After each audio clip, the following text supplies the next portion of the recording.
John Bercow is joining Archerophile Lord Adonis on Friday to discuss Brexit and the current state of UK politics. The former Commons Speaker will link up with the Labour peer for an in-conversation with event organised by the European Movement Group. Mr. Bercow became notorious during his time in the chair for his interventions on Brexit and faced accusations of trying to thwart the government's efforts to leave the EU. Unafraid to speak his mind, he will give his opinion on the relations with Brussels and Boris Johnson's conduct as Prime Minister. The organisers promise the evening will be a special online event delving into Mr. Bercow's time as Speaker. It will cover John's time in politics, including his time as Speaker of the House of Commons during a time when Brexit dominated proceedings, as well as his views on the UK's relationship with our European friends and neighbours, his opinion on British politics, and much more according to the event description. Mr. Bercow's role in blocking efforts to leave the EU led to him becoming a favourite among Remainers.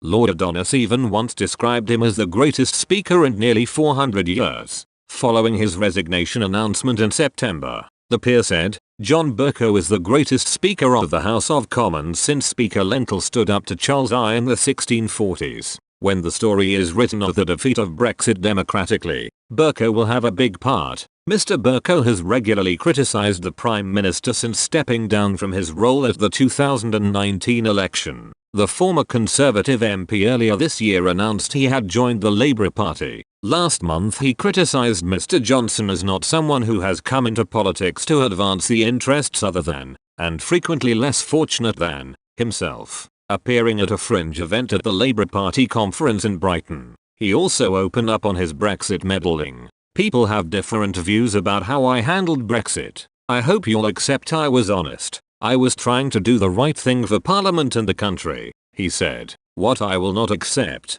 because it's not true, is that I was behaving in a manipulative or dishonest way." In another intervention earlier this year, Mr. Bercow attacked Mr. Johnson as a lousy Prime Minister. He said, "If you believe as I do that this government is bad news, unfit to govern, and that the Prime Minister, although a successful campaigner, is a lousy governor, you have to ask yourself, do you want rid of it? And if you want rid of it, you have to pose to yourself the question, how is that to be achieved? In the UK, the only credible vehicle for the removal of this government is the election of a Labour government committed to equality, social justice, internationalism and a fairer, more inclusive society."